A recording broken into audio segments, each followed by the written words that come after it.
Hello student, सभी लोगों को गुड इवनिंग। तो तैयार हो? एग्ज़ाम इंडिया के प्लेटफॉर्म पर स्वागत है आपका और आप तैयार हैं आज के एमसीक्यू के लिए। 2 क्लासेस आ चुकी हैं। मैं उम्मीद है कि फटाफट आप कर रहे होंगे।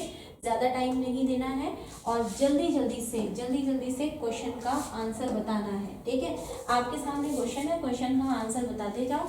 ये जो लिखा हुआ है ना, ये लिखा हुआ है थर्म। ठीक, मैं बहुत एक्सप्लेन भी नहीं करने जा रही हूँ क्योंकि मुझे कई स्टूडेंट बोल रहे थे मैम एक्सप्लेन मत करिए, हम क्विज कर लेंगे। ठीक, धर्म किसकी यूनिट है या किसका यूनिट है, नहीं किसकी यूनिट भी कर सकते हैं। धर्म जो है वो किसकी यूनिट है, धर्म नहीं धर्म। ठीक है, वहां पे गलत हो गया था।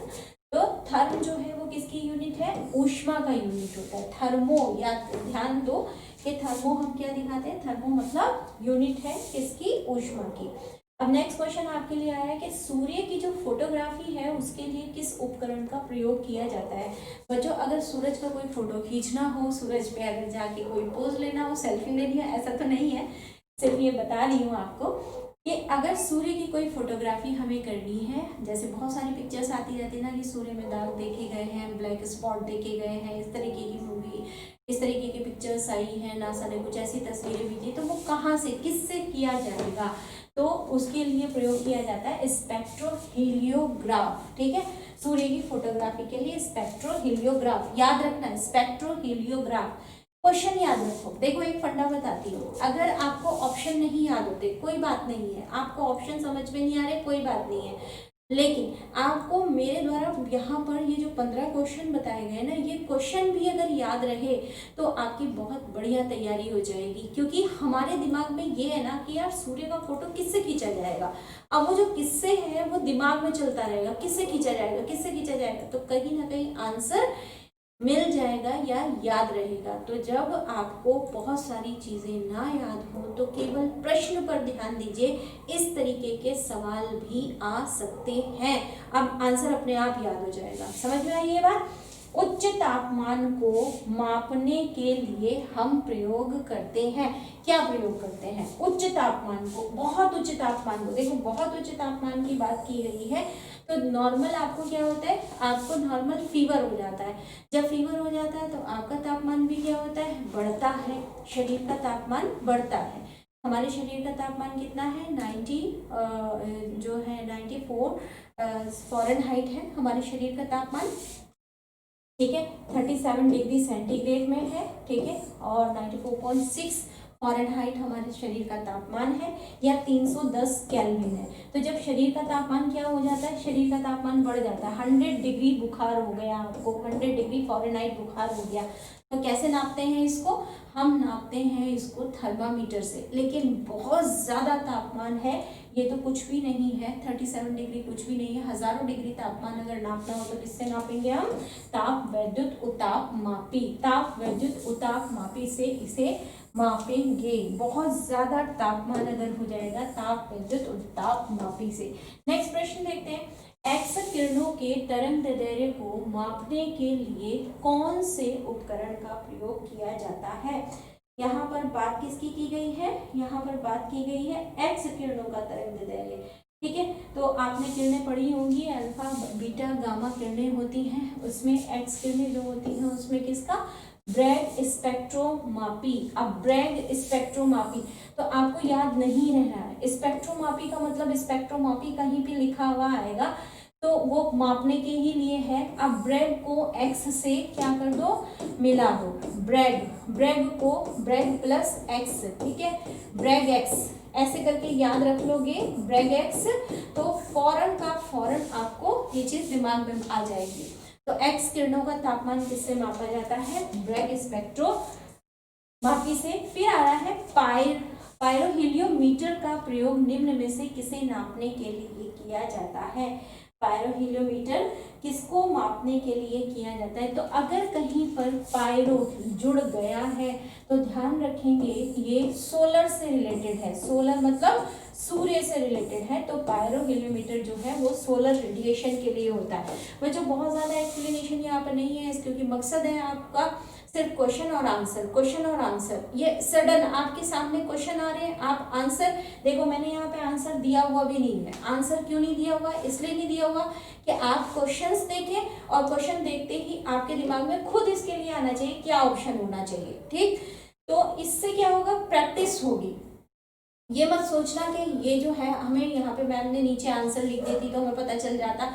आंसर तो मैं बता ही रही हूँ ना। ये एक तरीका है चीज़ों को ज़्यादा से ज़्यादा याद रखने का, ज़्यादा से ज़्यादा कलेक्शन अपने माइंड में रखने का, क्योंकि हम हर चीज़ का रट्टा नहीं मार सकते। चलो ज़्यादा बात ना करते हुए, मैनोमीटर के द्वारा किसकी माप की जाती है? यहाँ पर आपका प्रश्न है, मैनोमीटर के द्वारा किसकी माप की जाती है? वायु दाब की? नहीं, ठीक है। द्रवों के घनत्व की? नहीं। सतह पर तेल के दबाव की? नहीं। गैसों का दाब मापा जाता है किसके द्वारा? मैनोमीटर के द्वारा। मैनोमीटर के द्वारा। तो मैनोमीटर के द्वारा क्या? गैस। मैं लिख के क्यों दिखा रही हूँ? मैं लिख के इसलिए दिखा रही हूँ, जैसे मैंने यहाँ मैं लिख दिया है, आप इसको दिमाग में बिठा लीजिए। ये यहाँ पर मान लिया गैसोमीटर, आप इसको गैनोमीटर समझ लीजिए। मैनोमीटर को आप गैनोमीटर करके याद रख लीजिए, तो हमेशा ध्यान रहेगा कि मैनोमीटर जो है वो गैस के लिए यूज होता है। मीन्स हमने एक थोड़ा सा कोरिलेट कर दिया, या माँ है या ग है, ठीक। क्योंकि कोई भी चीज याद रखने के लिए अगर हम उसको दूसरी चीज से कनेक्ट कर देते हैं तो वो बहुत जल्दी याद हो जाती है, ठीक है। दूसरे देखते हैं, निम्न तापमान किसके द्वारा मापा जाता है? निम्न, अभी हमने बात की थी उच्च तापमान की, अब यहाँ पर हम किसकी बात कर रहे हैं? बहुत निम्न तापमान। बहुत निम्न तापमान का मतलब, मान लिया अल्कोहल में चला, सॉरी अल्कोहल नहीं कहेंगे, मैं कहूंगी मान लिया माइनस में चला गया, -10 डिग्री, 20 डिग्री, 30 डिग्री तापमान को किससे नापेंगे? वो जो थर्मामीटर होगा वो कैसा थर्मामीटर होगा? जिसमें हम बहुत कम तापमान को नापेंगे। तो भाई अल्कोहल, याद रखिए, जो अल्कोहल है उससे हम बहुत कम तापमान को माप सकते हैं। अल्कोहल, अल्कोहल होता है ना, अल्कोहल, जहाँ सर्दियाँ ज़्यादा होती हैं वहाँ लोग अल्कोहल का यूज़ ज़्यादा करते हैं, तो इसको ऐसे ही याद रख लो, जहाँ सर्दियाँ ज़्यादा होती हैं वहाँ अल्कोहल का यूज़ होता है। इसका मतलब जो निम्न तापमान है वो अल्कोहल थर्मामीटर से नापा जाता है, ठीक है। आपके लिए लेके आने वाले हैं हम बहुत सारी अच्छी अच्छी क्लासेस। ये तो बस इसलिए कि आप लगातार हमारी वीडियोस देखते रहें। आपको कोई प्रॉब्लम है तो उसमें कमेंट करते रहें, हमें लाइक शेयर सब्सक्राइब करते रहें। अभी आपके लिए बम्पर एकदम से वीडियोस आने वाली हैं, लाइव क्लासेस भी शुरू हो जाएंगी। आप किस तरीके का सिलेबस, किस तरीके का कोर्स करना चाहते हैं, कौन सी स्ट्रीम के स्टूडेंट हैं आप कुछ भी जो आपको लगता है कि आपको पढ़ना है वो आप कमेंट बॉक्स में जाके कमेंट कर सकते हैं। नेक्स्ट आ जाते हैं, ध्वनि की तीव्रता मापने वाला यंत्र कौन सा है? ध्वनि, ध्वनि मतलब साउंड। देखो अभी यहाँ मैं बाइलिंगुअल भी नहीं दे रही हूँ क्वेश्चन, ठीक। मैं वेट कर रही हूँ कितने लोग ऐसे हैं जो बाइलिंगुअल वाले हैं, या कितने लोग ऐसे हैं जो अलग मीडियम, हिंदी मीडियम या इंग्लिश मीडियम वाले हैं। तो मैं वेट कर रही हूँ आपके कमेंट्स का। कमेंट्स करिए ज़्यादा से ज़्यादा। ध्वनि की तीव्रता मापने वाला यंत्र, ध्वनि की जो तीव्रता है वो कौन यंत्र नापता है? क्रोनोमीटर, एनीमोमीटर, ऑडियोफोन या ऑडियोमीटर? देखो अगर यहाँ पर हम बात करें तो जो क्या है, क्रोनोमीटर, इसको पहले ही काट दो क्योंकि ये साउंड से रिलेटेड नहीं है। अब ऑडियो, वीडियो तो सुना ही होगा, वीडियो मतलब जो दिखती है, ऑडियो मतलब जो सुनती है। ऑडियो अगर आ गया है तो यहीं कहीं आंसर घूम रहा होगा, लेकिन एक है ऑडियो फोन और दूसरा है ऑडियो मीटर। तो ऑडियो फोन से तो हम सुन सकते हैं ना, या हम सुना सकते हैं। नापने की जब बात की जा रही है तो क्या होना चाहिए? ऑडियो मीटर होना चाहिए। जब नापने की बात की जा रही है तो आंसर होना चाहिए ऑडियो मीटर। तो अगला क्वेश्चन ये भी पूछा जा सकता है कि ऑडियो मीटर से क्या नापा जाता है? ध्वनि की तीव्रता नापी जाती है, ठीक है, कि ध्वनि की कितनी तीव्रता है ये नापी जाती है, या किस तरीके की ध्वनि है ये नापा जाता है, ठीक। तो ऑडियो मीटर से नापा जाता है। नेक्स्ट आ जाते हैं, नेक्स्ट देखते हैं पायरोमीटर। पायरोमीटर किसके मापन में प्रयोग किया जाता है?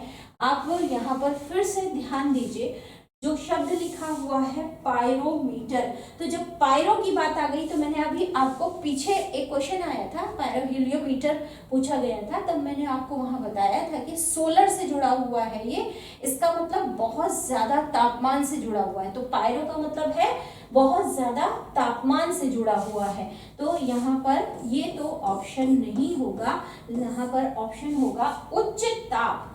पायरो अगर कहीं भी आ गया तो वो बहुत ज्यादा तापमान या सोलर से जुड़ा हुआ है, इसका मतलब याद रखना। अब नेक्स्ट क्वेश्चन जो आ रहा है हमारा, ये थोड़ा सा हमारा क्वेश्चन क्या है, अलग हटके है। अगर हम ये भी कह सकते हैं कि इसमें दो सूची दी गई है, दो सूची का मतलब है यहाँ पर लिस्ट दी गई है और लिस्ट में मिलाने के लिए दिया गया है कि इसका आंसर क्या होगा। अब ध्यान से देखो, जितने भी लोग हैं यहाँ पर ध्यान से देखिए, यहाँ पर दिया है watt, knot, nautical mile, calorie, है ना, और यहाँ पर दिया है ऊष्मा, नौ संचालन, समुद्री जहाज की गति और शक्ति। अब मैं कैलोरी आपको कल की क्लास में करा चुकी हूँ। बच्चों ध्यान देना, जो वीडियो आपने देख ली है जिसमें 15 क्वेश्चन आपने कर लिए हैं, अगर वहां से कोई भी शब्द किसी दूसरी जगह पर आपको मिलता है तो फौरन अटैक होना चाहिए, ब्रेन पर अटैक होना चाहिए कि ये हमने किससे मिलाया था। मैंने आपको समझाया था कि जो कैलोरी है, कैलोरी वो किसके लिए यूज होती है, ये बात आप अच्छी तरीके से जान रहे होंगे, समझ रहे होंगे। नॉट और वॉट की भी अगर हम बात करें, नॉट और वॉट, तो नॉट और वॉट जो है वो किससे मिला हुआ है ये भी आप जान रहे होंगे। तो पहले इसको मिलाते हैं। जब अगर हम वॉट की बात करते हैं तो वॉट क्या है ये भी हम पढ़ चुके हैं। वॉट क्या है, ठीक है, वॉट किसका मात्रक है, तो हम वॉट है शक्ति का मात्रक, ठीक, वॉट किसका होगा, शक्ति का मात्रक होगा, तो ये आप जान रहे। कैलोरी आपको पता है, कैलोरी किसका हो सकता है, कैलोरी क्या नौ संचालन का हो सकता है, नहीं हो सकता। क्या समुद्री जहाज की गति हो सकती है, नहीं भाई। कैलोरी तो जब हम खाना खाते हैं तो हम ये देखते हैं कि उसमें कितनी कैलोरी है। हम अगर मिठाई एक रसगुल्ला खा रहे हैं उसमें कितनी कैलोरी है, मतलब उससे हमें कितनी ऊष्मा मिलने जा रही है। तो कैलोरी जो है वो किसकी हुई, ऊष्मा की, और वॉट जो है वो किसका हुआ, शक्ति का। अब हमारे पास बचे दो, ठीक, हमारे पास क्या बचा, हम इसके ऑप्शन मैंने नहीं दिए हैं, ये क्वेश्चन थोड़ा सा टफ हो जाता है। हमारे पास बचा है नॉट और नॉटिकल मील। तो नॉट और नॉटिकल मील की अगर बात करें तो ये दोनों के दोनों ही वाटर से जुड़े हुए हैं, ठीक है, वाटर से जुड़े हुए हैं।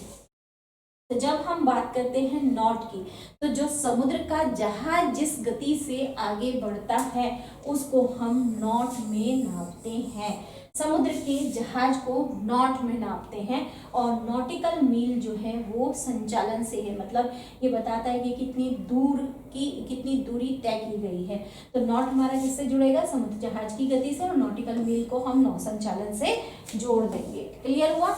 नेक्स्ट क्वेश्चन देखते हैं, निम्न में से कौन सा सुमेलित नहीं है। सुमेलित नहीं है का मतलब इनमें से कौन सा मिलता नहीं है। देखो मैंने अभी समझाया, नॉट किससे है, जहाज की स्पीड से है, नॉट किससे है, जहाज की चाल की माप है। अभी बताया था समुद्र जहाज की गति। नॉटिकल किससे है, मील नौ संचालन में प्रयुक्त दूरी की इकाई है। अभी बताया था ना कि कितनी दूरी तय की उसने, ठीक है, पानी में जहाज ने कितनी दूरी तय की उसको नॉटिकल मील से हम नापते हैं, नॉटिकल, ठीक। नॉट और नॉटिकल में कंफ्यूजन होता है, एक चाल की माप है, एक दूरी की माप है। नॉटिकल मील पूरा ऐसे ही करके पढ़ो इसको, नॉटिकल मील दूरी की इकाई है और दूसरा नॉट जो है वो चाल की माप है।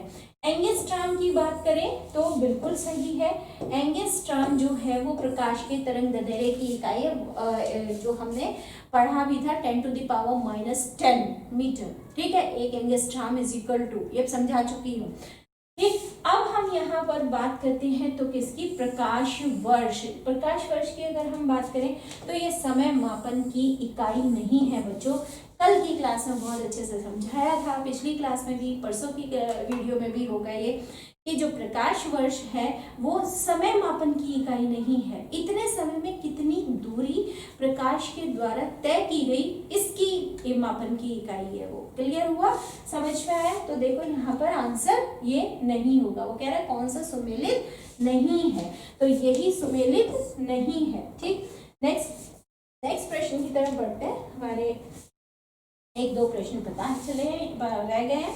झूठ का पता लगाने वाला यंत्र। अब झूठ का पता, आप बोल रहे हैं और बोलते बोलते आपने झूठ बोल दिया, तो एक ऐसी मशीन है जो आपके झूठ का पता लगाती है। क्यों? क्योंकि ये स्वाभाविक है, जब भी हम झूठ बोलते हैं तो हमारी सांसों में उतार चढ़ाव होता है, हमारी जो हार्ट बीट है उस पर फर्क पड़ता है, और ये चीज़ को नोट कर लेती है कौन? मशीनरी। और इसको हम क्या कहते हैं? झूठ का पता लगाने वाला यंत्र कौन सा है? पॉलीग्राफ। ठीक है, झूठ का पता लगाने वाला कौन है? पॉलीग्राफ। सुना भी होगा, पायरोमीटर नहीं, गायरोस्कोप नहीं, काइमोग्राफ नहीं, पॉलीग्राफ झूठ का पता लगाता है। नेक्स्ट आ जाते हैं एनीमोमीटर। ठीक है, एनीमोमीटर क्या है? यहाँ पर पूछा जा रहा है एनीमोमीटर क्या है? पानी के बहाव की गति का पता लगाता है, पानी की गहराई, या पवन वेग, या प्रकाश की तीव्रता। तो यहाँ पर एनीमोमीटर ना तो पानी से है ना प्रकाश से है, एनीमोमीटर है पवन का वेग। आपने कई बार देखा भी होगा, एनीमोमीटर जो है वो पवन के वेग का पता लगाता है। जो बसेस वगैरह होती है, ट्रक, उन पे लगा हुआ होता है, ऐसे ऐसे घूमता रहता है। ठीक, फिर नेक्स्ट क्यूसेक में नापा जाता है। क्यूसेक में, ये तो क्वेश्चन हो चुका, कल की क्लास में हो चुका था, तो जिन लोगों ने देखा होगा फौरन बता देंगे कि क्यूसेक जो है उसमें क्या नापा जाता है। इसका आंसर अगर ना भी मैं बताऊं तो वही तब भी पता लगना चाहिए। क्यूसेक कल मैंने बता दिया, मैं इसका आंसर नहीं बताऊंगी। अगर आपको इसका आंसर जानना है तो जाइए आप पिछली क्लास में, और पिछली क्लास में जाके इसके आंसर को चेक करिए। वैसे मैंने बता दिया था भाई, शुद्धता, गहराई और मात्रा वात्रा ये सब कुछ नहीं है ना, ये सब नहीं है। क्यूसेक में नापा जाता है बहाव। ठीक, तो आज के ये प्रश्न इतने ही थे। उम्मीद है कि जल्दी जल्दी आपने देख लिए होंगे, जो बातें मैंने बीच में समझाई वो भी समझ ली होगी। ये वीडियोस आपके लिए जो भी आ रही हैं वो एक तरह से आपके लिए शुरुआत है। आपको जिस तरीके की वीडियोस चाहिए, जो भी चैप्टर चाहिए, जो भी लेसन चाहिए, या आप जो भी सब्जेक्ट पढ़ना चाहते हैं, अगर आपकी कोई ऐसे डिमांड है तो कमेंट बॉक्स में जाके कमेंट करिए। लाइक शेयर सब्सक्राइब जरूर करिएगा। मिलते हैं नेक्स्ट वीडियो में, तब तक के लिए जय हिंद।